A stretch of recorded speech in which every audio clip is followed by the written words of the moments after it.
So Knuff was my neighbor, nasty ass skater. I just seen him. I remember coming out of my building. I came out of my building, and I saw him on skates, and I was like, "Yo, I just got some skates." Like finally got like some TRSs that were like 2 sizes too big for me. I have to wear like 3 pairs of socks to like fit in the oversized like early TRSs. He was like, "Yo, you skate? That's good. That's what's up." And then he just like turned around and skated down the hill backwards, and like blew my mind. He was talking to me. He was like, "Yeah, Ray, all right, peace. I'll see you later." He skated down the hill backwards. Like, this motherfucker he's just the like, coolest dude nasty. ever. Yeah, he's like so cool. He had boneless on and shit. That's so funny And that was could like, make you change your whole mindset. No, that kid. is like the coolest thing ever. Let's just think about that. Son, like how cool that is. impression, like Knuff. If you knew Knuff too, and like Ariel and John and all these guys, Victor, and like, just imagine Knuff, because Knuff had mad style. He had like early like, you know, baggy fucking shorts with the boneless on. Like, Knuff was a straight like South Bronx kid, you know? Yeah. And he was just like, "Yeah, Ray, what's up?" And I known him like forever, right? But to see that he was skating, I was like gassed. And then like he was like, "Yeah, that's what, but yo, come skate with me at Malali's." Like, I'm going there right now, because he lived there basically. Yeah. Skated down the hill backwards. That's my cue. And just fucking. Oh, is that the cue? Oh, Yeah, good luck. Is that my thing? I never set this, so bad. I don't have that kind of time. My bad to put that It's burn. time out. No, it's all good. You can keep going. Keep going. Should I restart it? No, keep. I restarted it. Yeah. So yeah, I'm not hot. These lights are like a little hot, but it's okay. Sorry. Might be all the whiskey I'm drinking. No, it's okay. But yeah, no, but that was cool, man. Like, he's like, "Yo, Ray, what's up? That's great. You're skating," and just like literally turned around and skated down the hill backwards and like just blew my mind. You're like, yeah. I was just like, yo, like the impression that left on me. I was just like, this dude is nasty. It's funny that you mentioned that, because like for me, like in the early days, those are the things that like impacted me the most. I remember when I started seeing someone just skate fakie, and he was crossing his legs, like ripping, chopping it up. and I was like, oh my God, that's like the coolest thing. And I was like, oh man, like trying to skate backwards really good. Yeah. And like you forget, because like you skate so long, you like don't You take it for acknowledge granted. all those little steps that are taken to get there. Such a generational thing. My really first thing too is. was my brother just skating and turning the corner, like turning the block. But in my mind, he was going like 90 miles an hour, like super low. He was probably going like 5 miles an hour. I don't know, but just like it just looks cool, just rolling, you know. Yeah.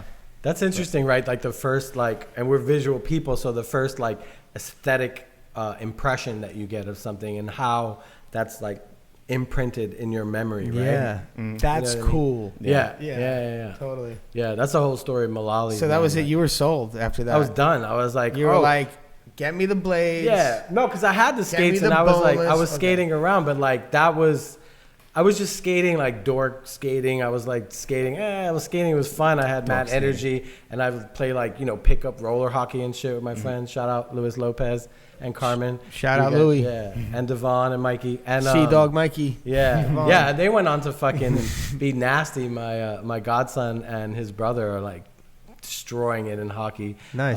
But so me and his dad play hockey. But so that was the story of Malali's. My parents actually met in Malali Park. You've been to Malali's, yeah, right? yeah. My mom and dad met in that park. What? Yeah, they met there. My mom. Well, and dad. not the skate park, but the park. The park. In the park. Yeah, park, but- John no, Malali that's Park. still, yeah, yeah. yeah. They met in that park, and I used to ice skate in Malali's when it was an ice skating rink. Because a lot of people don't know I this. didn't know that. That's why we got to work on this fucking history of New York City skating. Malali Park was, and shout out to all Malali's, fucking Rob, Kaz, Louis, and Brendan, all you guys. Like, so that was an ice skating rink when I was a kid. So it was a Parks Department ice skating rink, and I used to ice skate there poorly with my dad when I was a little kid. And then I got into BMX, and I would ride BMX in Malali's, early Malali's, like early Malali's, body myself. Like, I was just like, oh. And then when I started blading, Knuff was like, yo, come to the park. So then that was it. Like, once I started going to Malali's with Knuff, it was like Eddie Campos, Eitan Kramer, everybody from that era. And it was just like, Joe DeDentro in there somewhere. well, Joe came and John used to come. They were more like street kids, but like everybody skated there, right? Yeah. And Mike Because you were doing that vert back in the day with Eddie. Yeah. Well, Yeah. Malali's had a vert ramp early. Somebody burned it, actually. They burned it down. Damn. So it was Typical like, Bronx. yeah. The Bronx is typical burning. early Yeah, 90s gotta Bronx. represent, kid. There you Boogie go. down. Got the boogie down. That's in my blood, man. Did that get you started?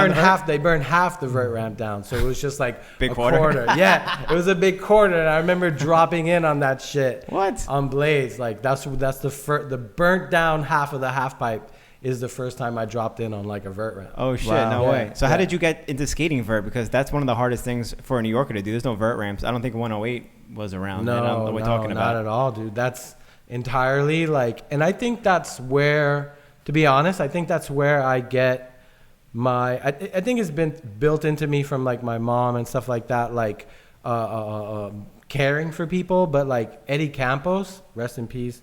Eddie Campos really took me and several others, Eitan included, but he took me under his wing. Right. Firstly, he had a car, which none of us had a fucking car because Eddie lived in Jersey. And so Eddie was the first, I think, from the New York area, like the first pro blader for vert. Right. And then Eitan, obviously, Eitan Kramer, like in the Guinness World Book of Records, like for highest air on a fucking, vert ramp. Kid from like 47th Street and like 3rd Avenue. Wow. I didn't know he was in Guinness. I didn't know that either. Yeah. He's in Guinness World Book of Records. That's really cool. cool. What's up, Eitan? Morph Boards, what's up? Shout out Morph Boards. Yeah, yeah, that's a cool. But True New Yorker. Yeah, Eitan, man, that's my brother. We did a lot of crazy shit together. But so Eddie, to his credit, he would take us to Cheapskates every weekend. So we would drive 3.5 hours to Cheapskates and like Shimerville and Pennsylvania. That's why I met like Matt Lindemuth and like all those. Even met like Michelle Stylen, like Moxie Michelle Stylen. Yeah.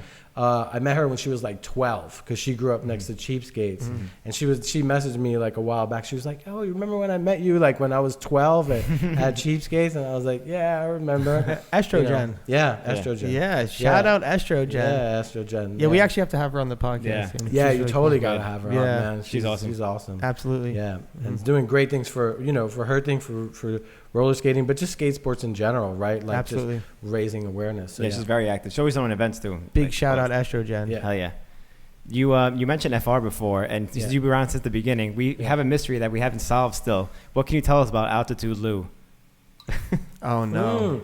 But that's yeah, because that's the thing, man. Like, can we piece some parts of the puzzle together? So they're like, there's like Altitude Lou, and then there's like this kid named Milkshake. There was a dude like Milkshake back in the day. Oh, and we like, have another one. There's like an addition now. So like Altitude Lou, like his thing was, and I forget where he was from, but he was like a Latino kid from like the city, and he would like straight jump cars, like just straight jump from flat, like just jump over cars. Damn. You know what I mean? And that was like the whole thing. And then obviously Sherry McComb, Eric Launder / Liebman, Sherry McComb and Nick Harkman and all those guys. And so those early days, man, they were nice. Like there was a lot of information that I learned by way of example, because I really believe like we take away a lot by watching other people, right? And the way that other people react and respond. And I learned a lot from those guys, man, from the early days. Absolutely. Yeah. Sick. Eitan Kramer probably learned a thing or two from Altitude Lou again in the Guinness Book of Records. Yeah, I don't know, but maybe. Eitan can speak for himself. But yeah.